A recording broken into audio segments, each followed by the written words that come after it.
जय हिंद एवरीवन, स्वागत है आपका हमारे channel Indian defence news Hindi में, जहां आपके लिए लेकर के आते हैं इंडियन डिफेंस के प्रमुख अपडेट्स को कम से कम समय में। तो चैनल को सब्सक्राइब करना मत भूलिएगा। तो आइए शुरू करते हैं आज का अपना ये एपिसोड। हमने पहले भी कहा था, हम आज भी कह रहे हैं कि प्राइवेट सेक्टर की जो भूमिका है, ये आने वाले भविष्य में इंडिया के एविएशन सेक्टर की जो रूपरेखा है, जो दशा है, जो दिशा है, पूरी तरीके से बदलने वाली है। और ये कहना व्यर्थ नहीं है। इसका प्रमाण हमें हाल ही में तब देखने को मिला जब लार्सन एंड टुब्रो ने तेजस मार्क 1A के लिए जो विंग्स का पहला सेट है वो डिलीवर किया, जहां पर अब ये उम्मीदें भी जगी कि जिस प्रकार से प्राइवेट सेक्टर आगे बढ़ रहा है, आने वाले भविष्य में इनकी जो एक्सपर्टी है इस क्षेत्र में, ये भारत की बहुत मदद करने वाली है। न सिर्फ ये तेजस मार्क 1A प्रोग्राम में मदद करेगी, बल्कि तेजस मार्क 2 और एमका जैसे प्रोग्राम में भी इनकी जो भूमिका है वो काफ़ी महत्वपूर्ण होने वाली है।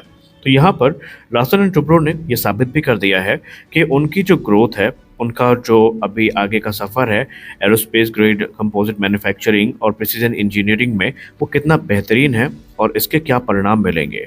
अब अगर हम तेजस मार्क 1A की विंग्स की बात करें, जो कि लार्सन एंड टुब्रो की तरफ से विकसित करी गई हैं, तो इनको बनाया जाता है मुख्य तौर पर कार्बन फाइबर रीइंफोर्स्ड पॉलीमर की मदद से।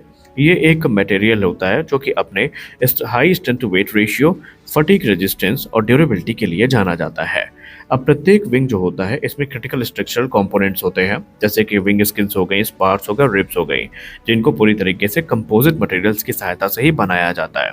और ये दिखाती है कि तेजस प्रोग्राम में किस प्रकार से एडवांस लाइटवेट टेक्नोलॉजीज का यूज किया गया है। अब इन डिमांड को पूरा करने के लिए, खासकर मिलिट्री एविएशन की, लार्सन एंड टुब्रो ने कुछ कटिंग एज मैन्युफैक्चरिंग टेक्निक्स को एम्प्लॉय किया है, जो कि घंटों तक चलने वाले या सप्ताहों तक चलने वाले काम को कुछ ही मिनट्स में पूरा कर सकती है। तो आइए, ज़्यादा तो नहीं लेकिन कुछ हम मैन्युफैक्चरिंग टेक्निक्स के बारे में जानते हैं जो लार्सन एंड टुब्रो ने इन विंग्स को बनाने में यूज़ करी है। पहली जो टेक्निक जो काफ़ी महत्वपूर्ण है वो है ऑटोमेटेड फाइबर प्लेसमेंट, जिसको AFP के तौर पर जाना जाता है। ये प्रोसेस इंश्योर करता है कि जो रिपीटेबल लेइंग होती है कार्बन फाइबर्स की, वो प्रिसाइज हो, जो कि आगे चल के कॉम्प्लेक्स एरोडायनेमिक शेप को फॉर्म करने में एक मददपूर्ण भूमिका निभाती है या महत्वपूर्ण भूमिका निभाती है। इसमें हमें मिनिमल मटेरियल वेस्ट देखने को मिलते हैं। दूसरा होता है ऑटोक्लेव क्यूरिंग। अब ये ऑटोक्लेव क्यूरिंग क्या है? इसमें हमें हाई प्रेशर और हाई टेम्परेचर ऑटोक्लेव्स जो है वो यूज़ होते दिखाई पड़ते हैं कंपोजिट को क्योर करने के लिए, जिनका परिणाम ये होता है कि हमें जो वॉइड फ्री और हाई स्ट्रेंथ स्ट्रक्चर्स हैं वो प्राप्त होते हैं।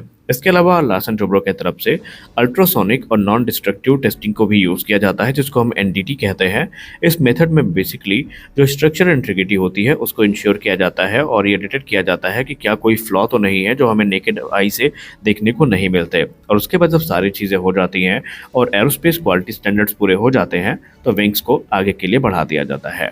अब यहाँ पर लार्सन एंड टुब्रो का एक और रिमार्केबल फीचर है जिसके बारे में आपको पता होना चाहिए, वो है कि लार्सन टुब्रो अपने प्रोडक्शन प्रोसेस में जो रोबोटिक्स है उसका इस्तेमाल काफ़ी करती है ड्रिलिंग ऑपरेशन के लिए। अब आपको जान के आश्चर्य होगा कि प्रत्येक विंग में तकरीबन हमें 8000 होल्स देखने को मिलते हैं, जो कि फास्टनर्स और फिटिंग्स के लिए यूज़ किए जाते हैं।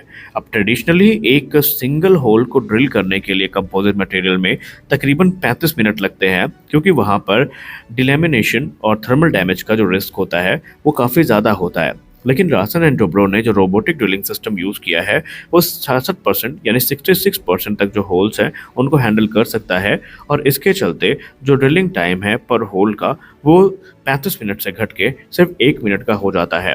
और इससे जो प्रोडक्शन एफिशिएंसी है वो काफ़ी इंप्रूव होती है और कंसिस्टेंसी भी काफ़ी बढ़ती है। तो आप समझ सकते हैं कि प्राइवेट सेक्टर हमारे लिए कितना महत्वपूर्ण है। वो काम जो घंटों और सप्ताहों में हो रहा था पहले, वो काम लार्सन टुब्रो जैसी कंपनियां कुछ ही मिनट में पूरा कर सकती हैं। मैं ये नहीं कहता कि HAL के पास क्षमता नहीं है। HAL अपने आप में एक अलग संस्था है और वो काफ़ी बेहतरीन काम करती है।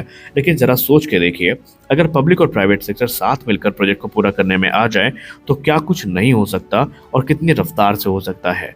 तो इस वीडियो में बस इतना ही। मिलते अगले वीडियो में, तब तक के लिए जय हिंद।